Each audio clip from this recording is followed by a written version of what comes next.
Hello, Renee Flamand here. You guys, we're going to give addiction a little bit of more of a little chat here, okay?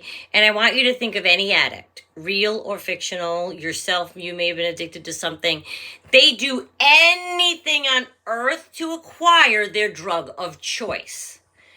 Just as we do anything we can to keep our drug of choice, the narcissist. Why am I referring to them as a drug?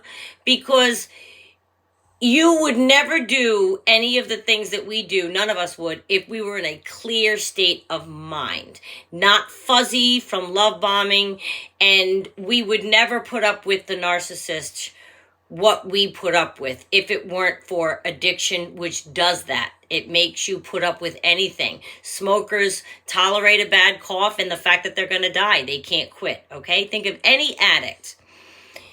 With a narcissist, the addictions, and I've talked about this before, the ups are the chemicals, endorphins, dopamine, okay? Just to name a couple. The downs, the fighting, all of that, that's adrenaline and cortisol. You guys, this is chemical. These are things that happen in our brain. Just like an addict to anything else, these can create an addiction to this person. What's worse is it creates a cycle. We've talked about trauma bonding, wherein you are trauma bonded because you get the good and you're addicted to that, but then they throw in some bad. But then you're waiting for the good because you're addicted to that. So then they throw in a little good. They fed your addiction. And now you don't realize it. It's not that you like drama. People say, oh, they like drama. But you crave it because you got it with them. So intermittently, they're used to throwing you some adrenaline and cortisol. You're craving both. It took me a long time to understand that. I used to say, I do not like drama. Don't say that. That's not true about me. I'm evolved enough to know. It has nothing to do with that. It has to do with chemicals. My body, my brain, my chemistry, my DNA was very used to yelling, screaming, hollering, chaos. Okay? Rhode Islanders, specifically the Italian ones, were very loud. Saying hi, how are you is loud. So I was very used to that.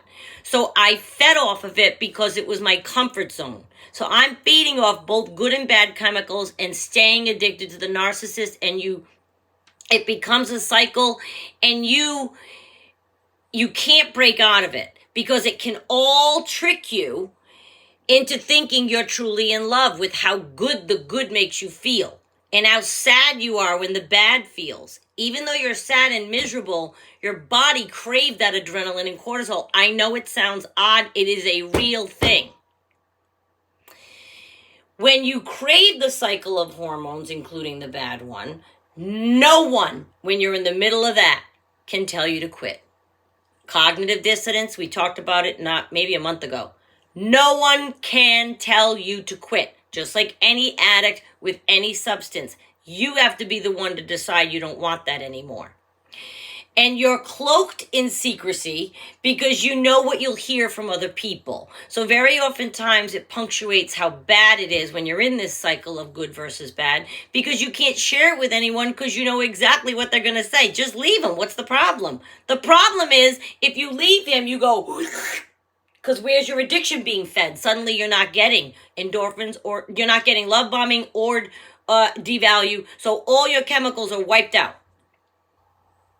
Now, I'm not trying to say that that's not a good place to be, because once you get through that withdrawal, you can then move on to having a peaceful life. You do have to get through that period of withdrawal, though.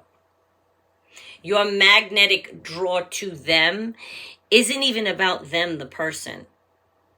It's about you craving what they made you feel by saying all the right things, good and bad. It's about you craving the attention they gave you when you were in the depths of despair and fighting. You're still with them. They didn't leave you. And you do get addicted to those charges, you guys. And yes, we can be addicted to chaos. Couple that with being, used to it maybe from your childhood. And it feels like, I used to say, it's like a comfortable suit I don't do it anymore. But if somebody wanted to argue, I'm like, okay, I'll go 12 hours. Never sleep, never drink, never eat, nothing. I'll just sit there and talk for 12 hours. You want to go? Let's go. Now, I'm not addicted to that anymore. I don't even want it in my life. I don't want it around me. I have broken the addiction to all of these chemicals in the way that now I can go forward, and if I ever did meet someone, do they bring me genuine joy? Not a little tick from a love bombing and a little spike here and a little devalue there. No. Do they bring you genuine joy? Because let me tell you something. It's really bad when you feel you can't go forward and release the narcissist because they're feeding you. Even if you don't know that they're feeding you. They are. They're feeding your addiction. They know you're in the mood for some love bombing, so they slap that on. You're getting too big for your britches, they're going to kind of cause a fight, triangulate you, gaslight you. And no, you're not addicted to those things. Who you say that who would be? But the adrenaline and the cortisol that you get from the bad keeps you in it. Because then you're waiting for the good to come back. To combat how bad I feel right now. Nobody can make me feel better except his love bombing. Insert your own pronoun. You know, mine is he. For a romantic partner, we always say insert your own pronoun to make the story your own. So now you're waiting for his good.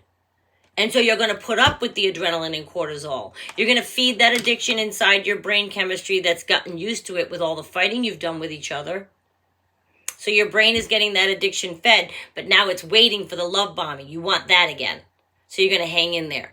You guys, the addiction is a very real thing that's happening when you're involved with a narcissist. They are your drug. They are your drug. And everything they feed you is feeding your addiction. If you crack it, then you have to go through the withdrawal. That's why we get like this with our phone. When's he going to call? When's he going to call? You get like, you don't know what to do with yourself because your emotions are all over the place because he's been feeding them. Now, going through withdrawal is very tough. We talk about it, don't we? Going through with anything is tough. Withdrawal from anything that you're addicted to. Start looking at your narcissist like you might be addicted to them and start thinking about if you want to leave. I never tell anyone to leave, but if you're teetering on it, yes, there is going to be a very uncomfortable period of withdrawal for you, but you will get through it. You will get through it. Thanks for watching, you guys. I'll see you next time.